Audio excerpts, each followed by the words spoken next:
Sacco and Felix, New York and New Jersey's premier attorneys at law. Their team brings decades of experience across a wide range of practice areas. Whatever life brings, they're your legal team. From everyday matters to complex cases, they've got you covered with the experience you need and the results you want. Because when life gets complicated, they make it simple. SaccoFilas.com. SACCOFILLAS.com. 2 C's, 2 L's. Excuse me! Taxi! This is the 77 WABC minicast. And with us now, as always, former Congressman Peter King. Congressman, thank you so much for appearing. How does this play out? The stakes are awfully high. Well, they certainly are awfully high. President Trump has brought it to this level. I think it was something that had to be done. If it's not being done now, it had to be done 4 years from now, 5 years from now, Agreed. 6 years from now. Agreed. We're in a much better position to control the situation right now than we would be then. I could say the president should have done this over the last 25, 30 years. But anyway, we are where we are. If I had to bet, I think Iran will make some concession and they will agree to negotiate on others. And based on that, President Trump may move back the deadline. But they have to make at least one significant concession. What it's going to be, I don't know. But now that it's gone this far, they can't just stonewall and expect nothing to happen. So it's going to be interesting. Listen, this is it's a dramatic moment in U.S. history. I go back. I'm old enough to remember the Cuban Missile Crisis when the world felt it was on the edge of nuclear warfare any moment. And it worked itself out. No, actually, the United States worked it out. But so at a moment like this again, but it's not something that we can avoid. It's not like saying, oh, if only Trump didn't do this, or if only we just waited a while. No, sooner or later, this was a day of reckoning that had to come. And I'd rather have it at a time of our choosing rather than the enemy's. I agree with you 1,000%, Congressman. The fact of the matter is Iran has been a bully to the world, and ultimately at some point somebody's going to have to stand up to the bully, and that's exactly what President Trump is doing. This should have been done years ago, but every American president in recent memory punted and passed and gave them frozen money from bank accounts and so on. That's Obama. Biden, I don't even know where to start with him.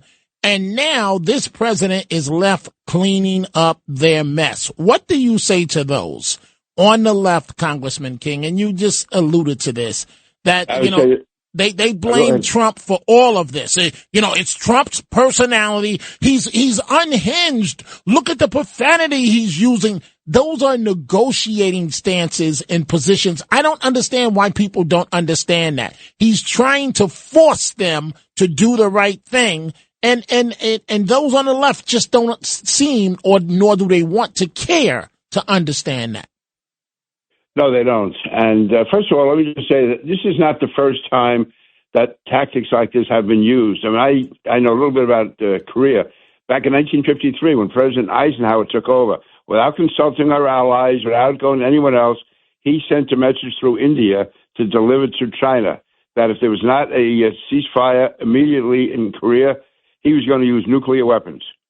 And that's what brought about the end of the Korean War. Now, that brought us, we didn't even know about it. And it wasn't, he didn't contact NATO, he didn't contact all our allies, he didn't work it out. He just went right to it and threatened face-to-face with China a nuclear war if the war in Korea didn't end. So this is something that has worked in the past. Again, it should be used more often, I think, going forward. But I think what President Trump is doing is, people talk about this being a unjust war, that somehow there was no imminent danger. Suppose in 1938, Roosevelt and then Chamberlain, who was then the British Prime Minister before Churchill, if they had agreed to move on Hitler and take him out, realizing what was going to lie ahead, and if they'd done it, let's face it, gas prices may have gone up, allies would be yelling, there's no need for this, there was nothing imminent about it, it wasn't going to happen, but the world would have been saved. You would have had literally millions of lives would have been saved, including 6 million Jews. So, I mean, that's what President Trump sees here. that it'd be easy for him. Listen, if he was just another politician who wants to get himself reelected or gets his party reelected, he'd be doing all this sweetheart and harmony stuff right now. But instead, he's making a tough decision, which is tough as any can be, and it may lead to, again, more war. It may lead to, but whatever happens now, whatever negative impact there is now, will be nothing compared to what the negative impact would be 5 or 10 years from now. And this also, though, in the end, guarantees a positive impact. The only question is how quickly we can get there.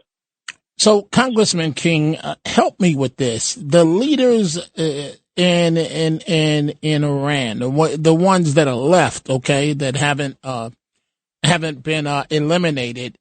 Why are these folks so darn crazy and militant?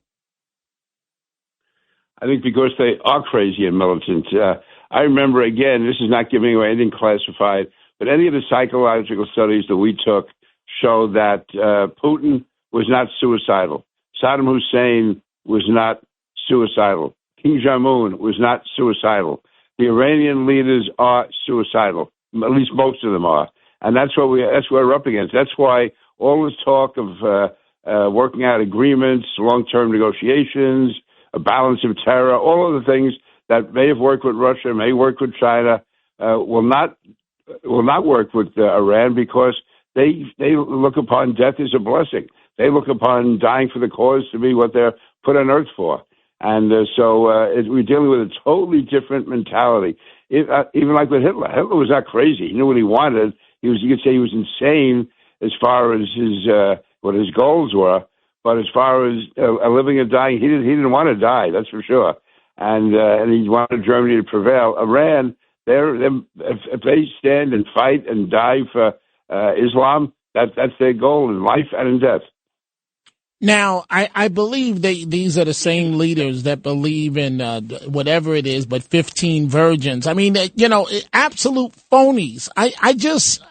And I mean, for those on the left, they ought to be ashamed of themselves. They're this Trump derangement syndrome. If Trump cured cancer tomorrow, those on the left would find something wrong with it. And I just don't understand.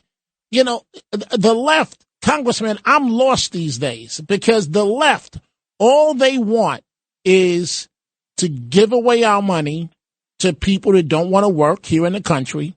And you don't have to be a citizen. You can come here and you can drop the baby and, you can get benefits and you can drop another baby and another baby and another baby and you can just keep on going. And if you've been arrested 5 times, it's not your fault. You can get arrested 15 more times. It's the victim's fault. This is what we get from Democrats these days. And I don't understand. And they go against Trump every chance on every single thing. How do we heal as a country? I don't know how we're going to do it. I tell you, it's just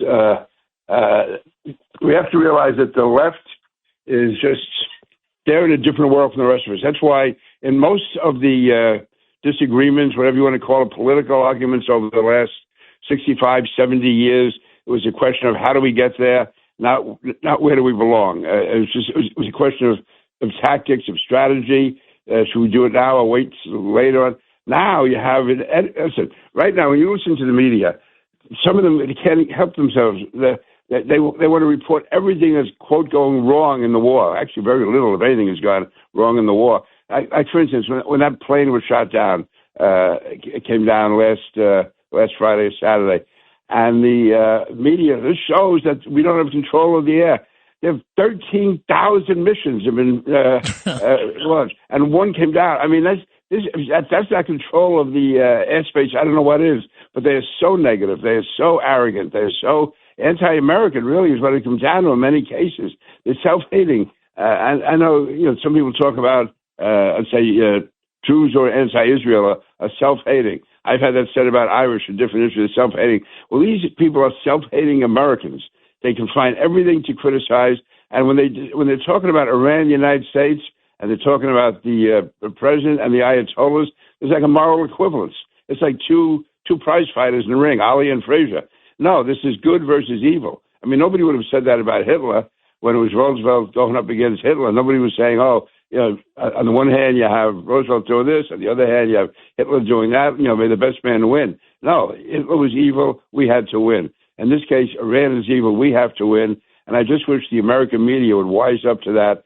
But maybe they have wised up. Maybe they're showing their true colors. The true colors are they're much more of a one world type. And I think they really resent the fact that the United States is so supreme, that the United States is so exceptional, and is so different from so many other countries, different in the most positive way, that they just can't bring themselves to really stand with the United States in this moment of need. This is Greg Kelly. Donate now to Toys for Tots, which works year-round. Go to toysfortots.org. Toys for Tots supports children in need throughout the year with programs like the Toys for Tots Literacy Program. Established in 2008, it has provided over 63 million books to disadvantaged children. The Toys for Tots Literacy Program is committed to providing disadvantaged children with direct access to books and educational resources that enhance their ability to read and communicate effectively. Go to toysfortots.org.